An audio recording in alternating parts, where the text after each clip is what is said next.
Okay, I'd like to call to order the meeting of the, is that me?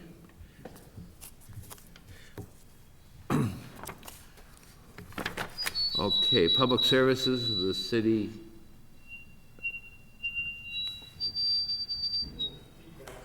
I'm getting an awful lot of feedback. Anybody else? No, maybe it's just me. Okay, as I mentioned, I will call to order a meeting of the Public Service Committee. We have two items on our agenda. The first item, I'm going to read them in reverse order. The first order that we'll discuss will be order number 21-1008-374. That's a petition for National Grid and Verizon to install a new jointly owned pole number 15-15 at 181 Cedar Hill Road. So what we will do, we'll let the representative from National Grid say a few words. Yeah, you might as well go up there. I know Marlborough's not your territory, but we're glad to have you.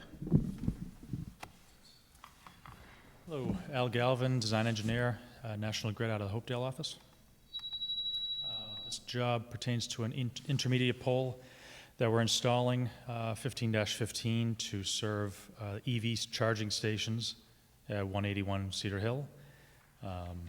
It's going to be in line with the current two poles that are out there on the street, same distance from off the road as the other two, and in a spot where they can kind of come straight across the property there into the charging stations, nice and clean, and while keeping the line on the roads stable and strong. Yeah, I noticed, I believe you have a stake in the ground already, too. Right, yeah, we use the stakes to mark the spot. Yeah, so you're right, it's the right distance compared to 15 and I guess 16. Yep. And there's a curve in the road there, but that's good.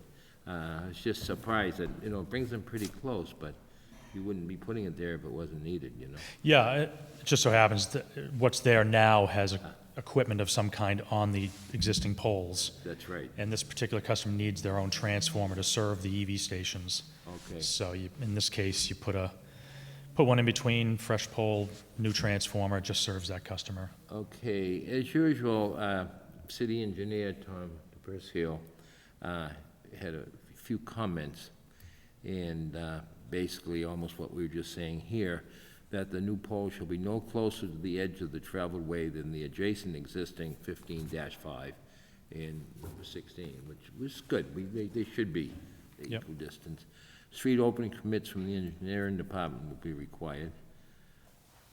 And the proposed location of the new pole shall be marked on the ground and approved prior to the start of work. Well, I think it was already staked before the chairman of the Public Service Committee got out there too, so I think we're all set there. Yes. I don't know if you guys had a chance to visit this particular one, but it's kind of a routine placement of a pole, and it's obvious needed out there. And it looks like it's a building that they renovated and added onto. So, and that's what you're gonna see out there on Cedar Hill Road. So, I don't know, do either of you people have any comments or anything to add? I don't have any comments, Mr. Chair, but you are correct. It is nice to see that they are doing some renovations, and this was by a customer request to put in the charging station. Yes. That's happy to see that as well going forward. Right. Thank you, Mr. Chair. And that was great timing as Councilor Doucette walked in, Oh, I mean, we planned it that way. Right. Councilor Perlman, do you have any comments? No questions or comments, and I appreciate the letter from the engineer and the information. This does seem pretty straightforward. Yeah, he makes us smart and look good. Mr. President, do you have any comments? All set, Mr. Chairman. Okay, as the next one, I am gonna, before we wrap up this meeting, I'm gonna ask for a suspension that we vote for a suspension at the next meeting, because if I recall, the next meeting is what, October 18th? That means October's more than half over, and that's what we want to be very cautious of, that some of these projects that are needed get done before the winter. Okay, so can I have a motion on this particular item? Motion to approve? Okay, we get a second I will coming second from... that, Mr. Chair. Okay, all in favor? 3-0. The next item, you're all set, thank All you. right. Thank you very much. The next item is order number 211008392, a petition from Crown Castle NG East to install underground conduits on Crowley Drive in Fitchburg Street. If you've been out there, or walking the rail trail, or just, you know, checking out what's going on out there, it's a beautiful building. I think we all got an email with the invite. Tomorrow, we're going out for the signing of the I-beam, and I've been practicing my penmanship all night, so I want to, because, you know, it's going to be seen 100 years from now. This is a rather big project, but, you know, we know they'll do it right. We know what they need out there. Here again, I don't know if you people have had a chance to get out there, but certainly the city engineer, Tom DePercio, he got his keyboard going and he gave us some good insight. So I'm going to kind of go over that and then give you people a chance to comment on some of these, and then we'll go from there. You know, it's just kind of interesting that we know Fitchburg Street is a state highway, so they have to get permits from Mass DOT. Crowley Drive, including the rail trail, is owned by the city, but is a private way. The maintenance of the road and the rail trail is the responsibility of the property owners. The petitioner should notify all property owners of this proposed work. The next point he brought up, that the traffic management plan do not address pedestrian safety with respect to the rail trail. Much of the proposed conduit is to be laid immediately adjacent to the rail trail, so it is assumed that construction will have a temporary close to the trail to pedestrians. If this section of rail trail is to be closed during construction, then the signage should be placed at the location to the north and south of the trail, notifying the users of the closures. The petitioner should present a plan to address this. The traffic management plan for vehicles on Crowley Road is acceptable as submitted. So that is, even though we get along in October and November, there's a lot of pedestrian traffic there. But if you look through the package that we receive, they seem like they've gone overboard with some of the signs and arrows and stuff like that. So I'm pretty confident they will do a good job. He mentioned also the pavement patch details on the construction plan is not acceptable. Pavement repairs shall be in accordance with Department of Public Works, our Department of Public Works regulations. This will be a requirement, there will be a requirement of road opening permit issued from this office. Any areas of pavement on the rail trail that are damaged during the construction will have to be cut out for the full width of the trail and repaved to match the existing condition. This will be a requirement of the road opening permit issued from this office. So I assume that when old people like me walk the rail trail, we don't want anybody tripping, or if anybody else rides their bike on that rail trail, we don't want any problems there.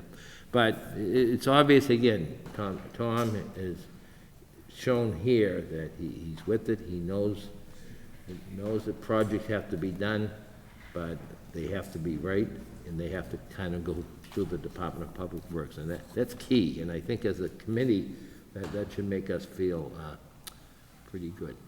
Now that I've taken all the good stuff, you people have any comments, anything you'd like to add? We'll start with Councilor. Thank you, Mr. Chair.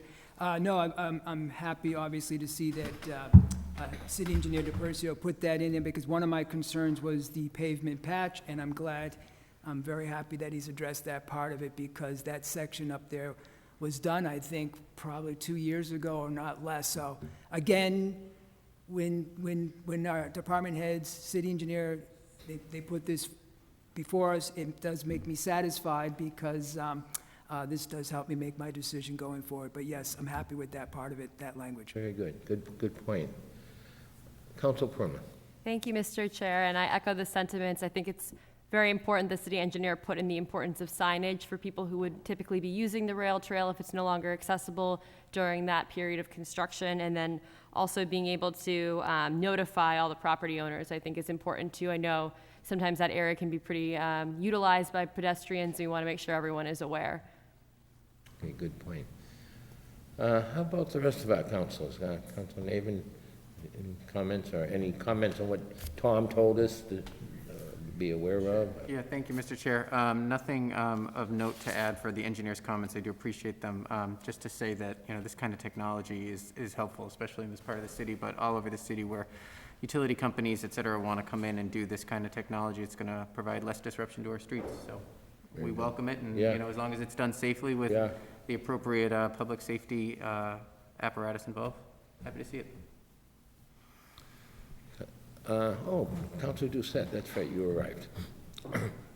Thank you very much, Mr. Chair. My apologies for being late, but I think what Mr.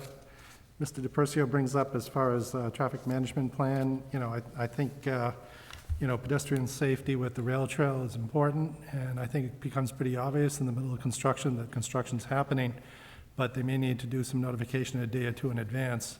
Hey, construction's going to start, between these dates, so people can plan accordingly, so they're not stuck at the last minute and having to turn back from the rail trail or something. Just a comment.